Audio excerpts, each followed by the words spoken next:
Cloud. All right. So thanks for teaching us about hard and soft skills. I'm excited about it as well. I hope I get to learn a lot. And you can share your screen, and I'll go ahead and let you get started.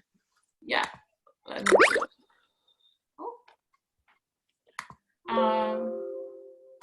Sorry. Can you see it?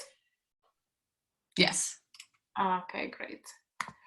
All right. So yeah, in general, my presentations are really, straightforward, practical. I'm not a big fan of theoretical things, so I'll be very strict to the point. And again, thank you so much for inviting me to this Skillshare. I really, really appreciate it. Sorry for my background, because it's actually my daughter's room. I'm invading her room because we don't have so much place in the house. But yeah, I've got good feedback on the paintings at least. And yeah, so today we are going to talk about soft and hard skills to work remotely. And my focus is really understanding which are the skills that people miss in order to land remote jobs. I'm sure that in your community you have a lot of people that work remotely already, but maybe you have freelancers that want to land a remote job. Maybe there are people that are anyways interested in changing job or go remote for the first time. Actually, Workfrom is one of the community I always suggest to my clients that want to be remote workers, because it's such a great platform. So I'm sure that there are more people, looking to go remote. Yeah, so my name is Fabrizia Zanca, and I am the founder of Your Dream Remote Job Now. I work as a remote career coach, meaning that I help people landing remote jobs. And on the side, I'm also a freelancer, and I am a talent and community manager. So just my background, so people know a little bit more about me. I am Italian. I am based in Spain, in sunny Barcelona. My background is in work and organizational psychology. This is my education. And I've always really worked in distributed teams, international teams in big organizations. So, remote work was not that new to me before landing a real remote job, because yeah, I've always worked with teams spread around the world since 2013 as a talent acquisition specialist or manager. But since 2018, I am fully remote, and I love it. I'll never be able to go back to an office environment. I think that, now it's even more true than before, and things will change a lot thanks to coronavirus, even if obviously this is not what we wanted, but well, that's the way it is, and the labor market will change for sure. But anyways, so I landed my first remote job in 22 days, which is something that I am always proud to share, not to brag, but to give an example to my clients. Because, if I made it as an Italian person based in Barcelona, not being tech savvy, I never recruited even tech experts, which is basically, the most... Sorry for the interruption. Diana, sto chiamando. Yeah. Okay, my daughter brought me food, sorry. As I said, it's her room, so I'm invading her space. Yeah, so yeah, I was just saying, if I made it, people can, not everybody, but most people can go remote, can build a process to go remote, starting from a skills assessment. So right now, as I said, I'm a remote career coach, and I'm a community and talent manager, and we're building with Freelabs community for the best freelancers, developers, and designers in the world. So the focus of today, as I said, when people want to go remote for the first time, the first thing and the most important thing that they have to do is sit down, take a moment, and understand which are the skills that they have to work remotely and which are the skills they need to learn or up level in order to start this journey, because it is a journey. And the point is, if you don't do this exercise, if you don't sit and think about skills and especially what you're missing, how are you ever going to be able to find a remote job? If you don't know what you need to land a remote job and what kind of job you can get, how are you even going to be able to get one in the first place? So this is something that is extremely important, and the experience has taught me that it's the most important step when starting this kind of journey, because not everybody does it, and there is a structured way to do it and to learn skills, and we are going to discuss this today. Just some theory. As I said, I'm not a big fan, but we need to know what we are talking about. Sorry, I'll just reduce this. Yes. We need to know what we are talking about, right? So what are soft skills and what are hard skills when it comes to learning them to get a remote job? A remote job is basically something, is a work that requires you to have a combination of specific soft skills, remote soft skills, and hard skills. And soft skills basically are that set of personal and interpersonal style, communication abilities, personality traits, and attitudes that enable you to be successful in your environment. It can be work, it can be, social interactions, whatever. But in the work environment, they really define your work style, how you communicate and collaborate with others, and eventually how you achieve your goals. And I'm never tired to say that soft skills is what will make you hired or not in a remote organization, because especially now with the competition that there are tons of amazing people that can do the job that you can do too. But the way you do it is what will make you hired or not. And this is just a silly example, of this lady opening beers. You can do it in a very traditional way, or you can do it in a cool way, and you achieve the exact same goal, which is opening this bottle of beer. And the same applies when we talk about remote work and skills to work remotely. As for the hard, so some soft skills that are extremely important to work remotely, and I'm not the one who defines those. I took them from different articles from internet, from people like Laurel Farrell, for example, who is leading this revolution, our communication, especially synchronous and asynchronous communication, obviously time management and accountability, because we know that when we work remotely, we need to be able to manage our time, our deadlines, our life in general, being able to be self-learner and focus on learning, because the ability to find your own answers is extremely important, especially when working in distributed teams, when you don't have anybody sitting close to you, and maybe your direct teammate is working in different hours and is sleeping right now, and you need to find a solution. Remote companies give you flexibility, but you have to be flexible as well. So not having a rigid mindset, and not thinking that you are hired only for that specific job, and being able to wear different hats is also extremely important. Obviously, emotional intelligence is probably the most important thing, because you need to understand who you're talking with, what is the communication style, what is the cultural differences that can be in the way, in the message you are trying to pass to the other person when working with this person. People need to know how to be disciplined, how to keep working on their work and on their deadlines, and how to be proactive, because proactiveness is for sure much more important than reactiveness, and finding new solutions before even a problem comes out is extremely important. So I would say that those are some of the most important soft skills that people need to have in order to be successful in a remote position.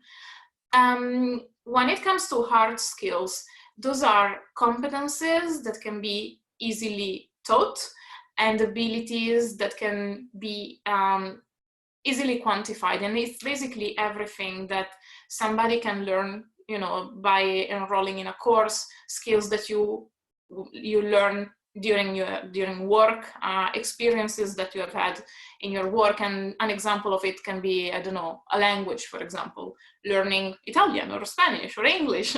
Those are the ability to learn to talk in a different language is a hard skill. And this is where people struggle the most, because sometimes it's difficult to understand which are the hard skills that you already have to work remotely, and which are the hard skills that you need to work on and develop. So a very easy way to do that is analyzing the job opportunities, the market, and finding patterns. So my suggestion in general is always to look for several remote jobs based on your current role. So for example, I will take the example of a recruiter. If you are a recruiter, go and find remote job opportunities in your field. Or if you want to change career, for example, I want to be an email marketer, I need to go and find these job descriptions and really understand what are the requirements and the qualifications that are required to be successful in that job. So if after reading the job description, you feel like you have, I don't know, 85% of the core requirements, then you're ready to go, you're ready to apply. Let's always remember that it's basically impossible to find the perfect candidate. They don't exist. What exists is somebody that is able to adapt and to learn. And we go back to the soft skills.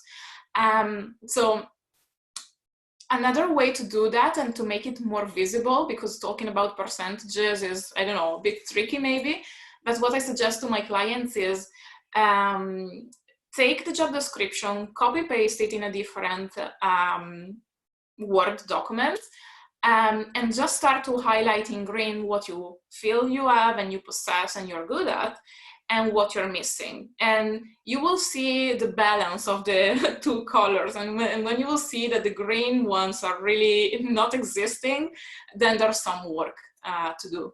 So in that case, or in case you feel like you're missing many core requirements, then it's time to learn those skills that constantly come out from your analysis of the job description. So what you will have to do is writing down those core requirements. And again, I'm talking about the core requirements here, because again, in a job description, you always find bullet points.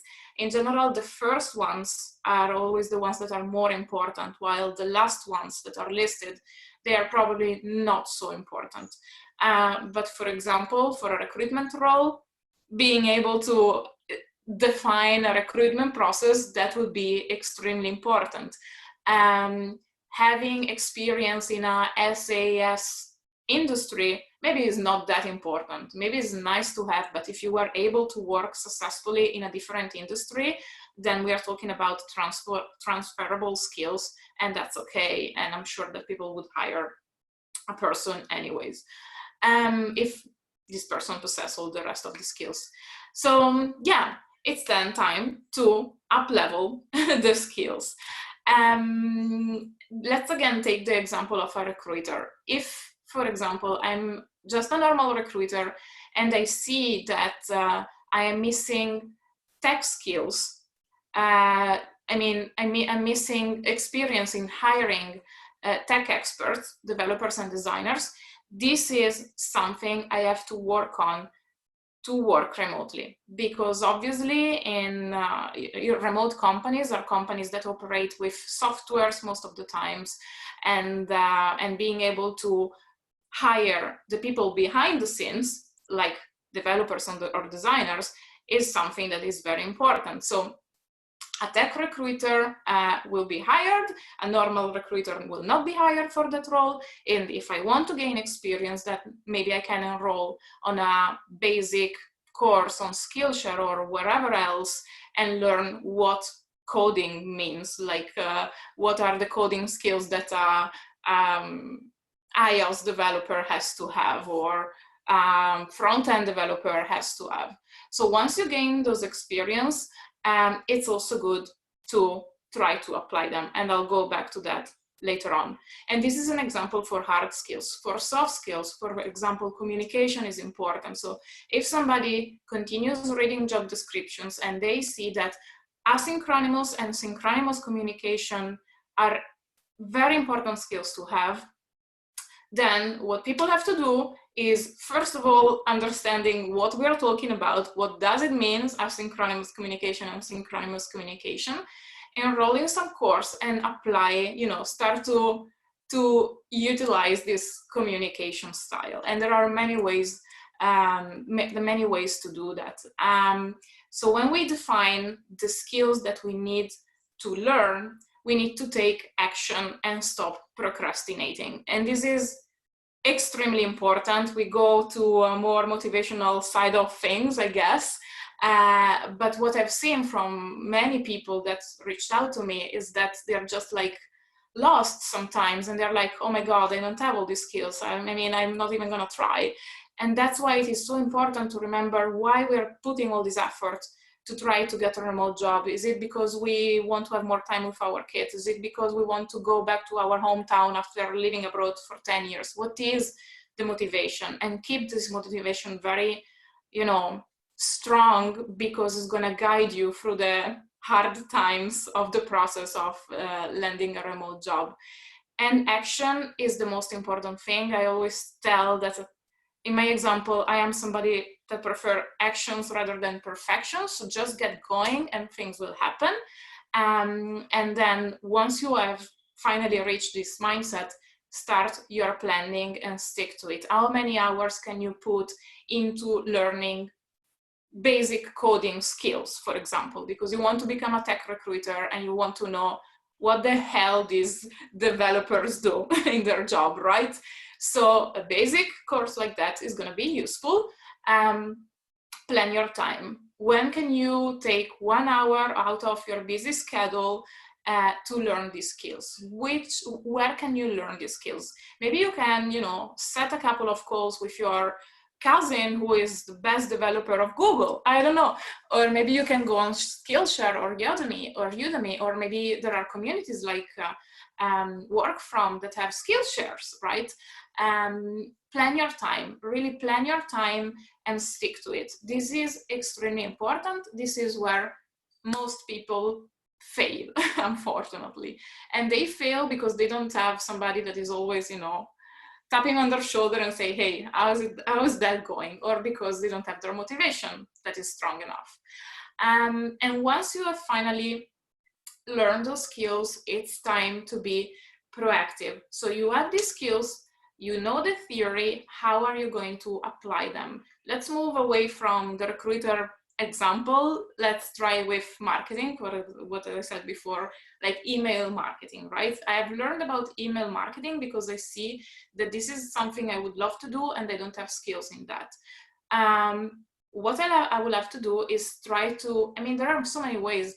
For example, if you work in a company that has a marketing team and works with emails and newsletter, try to get involved in projects from that team, right, from the marketing team, and ask them, hey guys, I'm interested in the future moving towards this direction.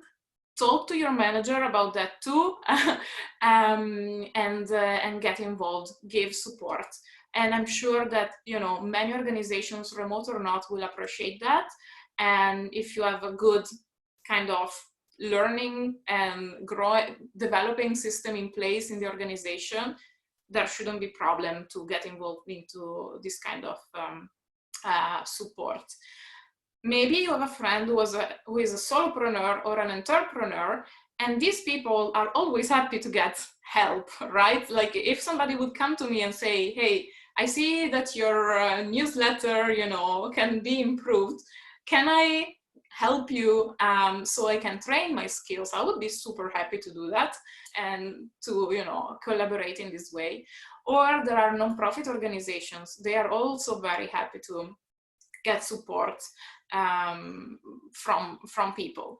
So this is a very good way to build, to apply those skills that you have learned, see how you feel about it, see when you feel confident that you can actually work for somebody and use this skill, and then go ahead and start applying to the jobs you want to apply to. Something that is also very important, especially for some roles, is to have a very strong online presence with projects that you have worked on, with testimonials, with people that can tell, you know, this guy is amazing in writing emails, in writing newsletters, so go ahead and hire them. And again, it's a process. There are people that will land a remote job in 1 month or 2 months because they have a very clear career path based on their previous experiences, and that they can easily transfer the skills from an industry to another. But there are some people that need more time, and we need to accept that, unfortunately. And this is really the way to go. So in general, also what I suggest is that if you want to switch to a remote career and switch field, this is really, really difficult, because it's already hard enough to find a remote job. And as I think this is true also for normal organization, it's very hard to enroll a new role if you don't have any previous experience. So the combination of the two, I would say it's kind of hard to get. So a way to go is maybe define a learning path within your corporate organization, get to that role, and then apply to remote jobs. Or the alternative can also be use the skills you already have to land a remote job in the field you already know, and then within the remote company, change category. So this is my,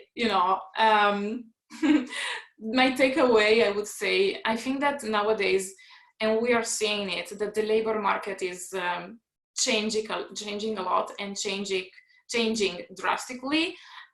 It's developing, and probably soft skills, and again, I'm focusing on soft skills like curiosity, continuous learning, and self-learning are going to be the most important skills that remote companies will want from a candidate. So, as Bruce Lee said, I'm a big fan of him, also because I have a background in martial arts. I'm a karateka. Be like water, being able to transform and adapt to any new change in the labor market, in the roles, just the roles already change so much. Like a marketing role, if we take a marketing expert from 2020 and somebody now in 2010, and somebody that is now working as a marketing expert in 2020, the skills of hard skills and soft skills are completely different. So it's really important to keep learning. There are already some discussions talking about that we are really transforming into a gig economy. So companies will want to have experts ready to go, ready to be hired for projects on a contractor level. So probably this can be the future. And if this is the future, it means that we need to be able to really adapt to this kind of transformation. So this is it. I think I saw some questions or comments popping in, but I'm not sure if I can, I can see them. Yeah, so they're actually in the chat, and it's from Katerina. It says, can you see the chat? Yeah, I think okay, so. Great. It says, question 1, if you have to boil down your advice to one sentence, what is the key thing people should be doing? Sit down and think about your motivation. It's not actually so linked to skills, but it's important, because it's like with everything. When you want to change, you want to get into something, if you don't know why you want this transformation and this change, and if you don't remember why you are going through all this pain, it's hard to keep the constant and hard work. And actually what I've noticed with my clients is that who reaches the best achievement, like find remote jobs more quickly, or are able to move towards a remote career more quickly, are those people that are really in need. Like, oh my God, I have, I don't know, or people that don't have a job, actually. They're really good at finding a remote job because they have time. But people, for example, that are struggling with balancing their life because they have a family, I have seen that they are really good in finding a remote job because it's really an important need. And when you have a very important need that is driving you, then you will put the effort and achieve whatever you want to achieve.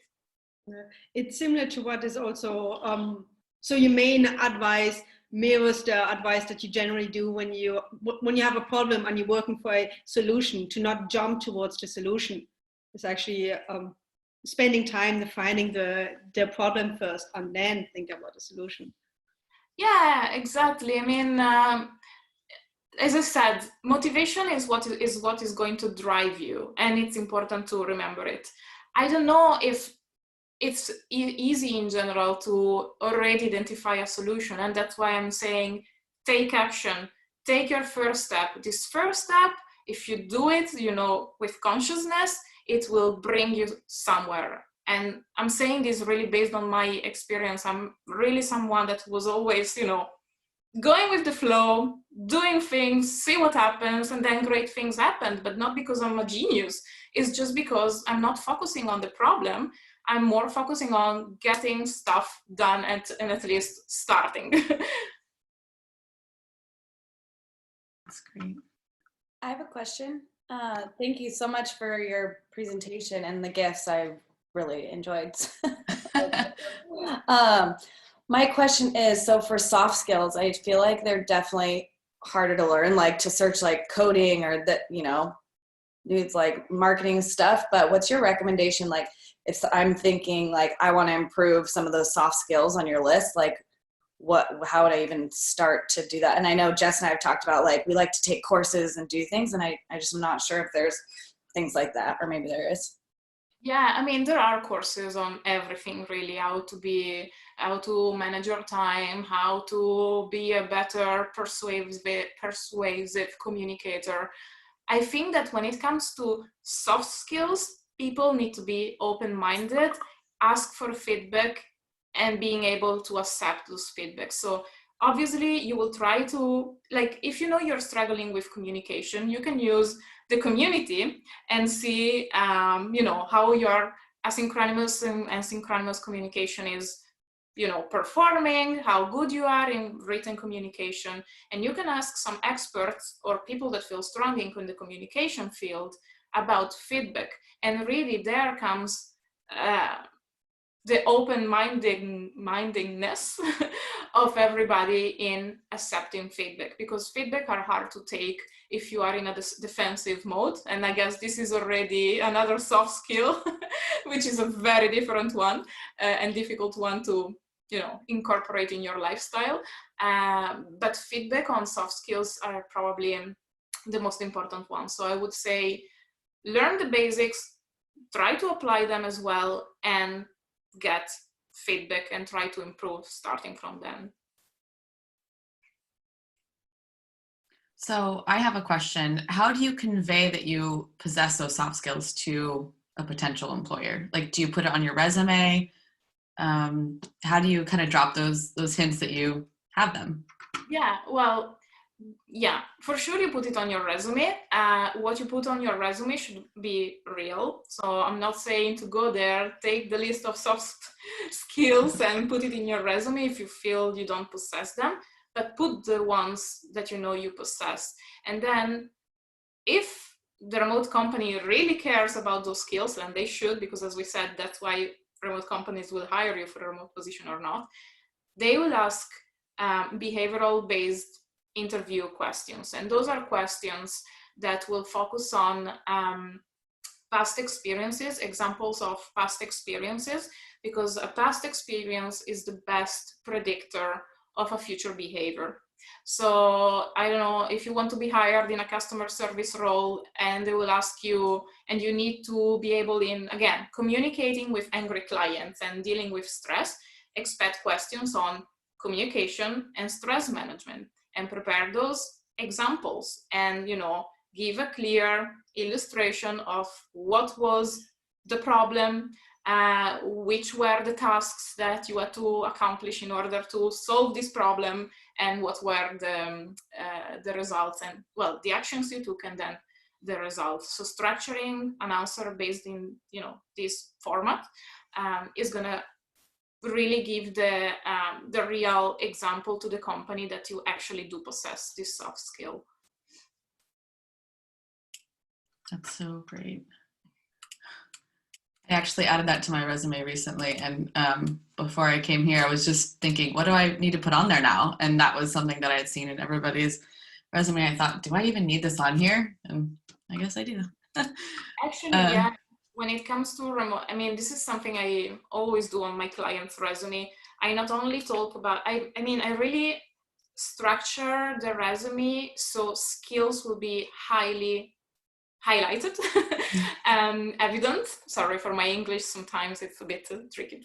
But so I always have a soft skill session, hard skills, but related to the specific job they are going to apply to. Remote skills, I mean, I'm really, you know, categorizing those skills because they're so important.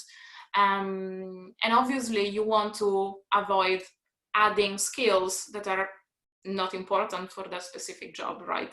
So if I'm, you know, switching to a marketing career and I'm a recruiter, I guess behavioral based question interviews skills are not that relevant for them, right?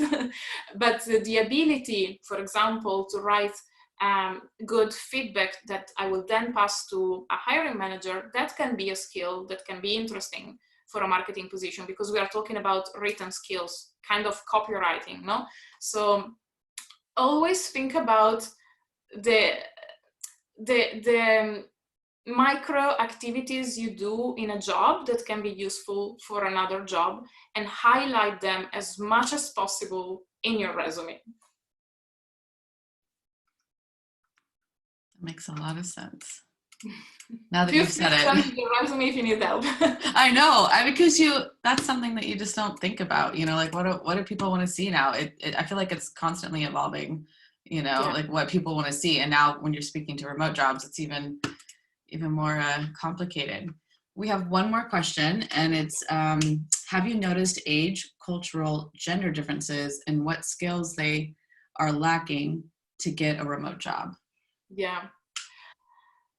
That's a very good question. So let's start from the fact that in general anyways, remote companies want experts, right? Because they want somebody that is able to perform well in a job without being, you know, constantly there to teach something. They want experts. So that's more kind of an experience kind of answer rather than age. Something that is also, yeah, I just see that younger people are really, and all these people, you know, it's really, often we hear about multi-potentialities, people being able to wear different hats, people that are able to adapt. I see that younger people, you know, are much more flexible indeed. Like people that have, I don't know, up to 35 years old. People that are older are much more structured, which makes sense. I also think it makes sense considering the economical situation that younger people were, right? Like when I was looking for a job, I had to be able to adapt to whatever came because there were no opportunities. So it was a matter of surviving or not, and really understanding what was the need in that specific moment, if I had to relocate or not. I mean, different topics. In terms of culture, I think it's true. There are some countries in the world where people are more reactive, again, to use that word that somebody loved, rather than proactive. And this is something, you know, we need to, I don't want to mention any country because I don't feel good in saying, you know, this country has people that are just like this. I don't like that. But performing a task is not what is required in a remote company. You need to be able to perform that task and think about many other solutions that you can give, identifying potential problems that can come up, being able to support other teams. Is really not just sitting and working and that's it. You need to develop a more collaborative sense of working. So if that answers the question.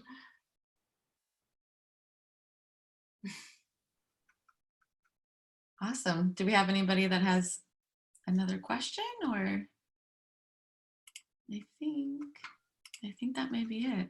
Well, thank you so much. This was so informative. And do you mind sharing your slide deck at any point? If you could send it over, that'd be so great. Yeah, absolutely. Yeah, and at the end, we like to ask if anybody wants to share anything that they're working on or things they're passionate about right now. Do you have anything you'd like to share? Oh, yeah. Okay, sorry, I thought you were asking to the rest of the group. Oh, sorry, Evan. No, actually I'm pretty busy right now with what I'm doing. What I'm doing also is building a community, so I feel like being in Workfrom is really great because I am learning so much from you guys. It's a new project that I am learning, and I am going through the same thing. I would love to be a community manager one day, you know, managing different communities with different clients. So I'm in the learning phase, of course, and this is what I'm working on. So if anybody wants to share anything, I'm very happy to learn and put my time to support. All right. Well, thank you guys so much. And I hope everyone enjoyed. And thank you so much for coming on. And I hope everyone has a good day. Very informative. Yeah, thank you so much. Great. Thank you so much. And I really enjoyed it. All right. Bye, guys. Have a great day. Bye-bye. Thank you.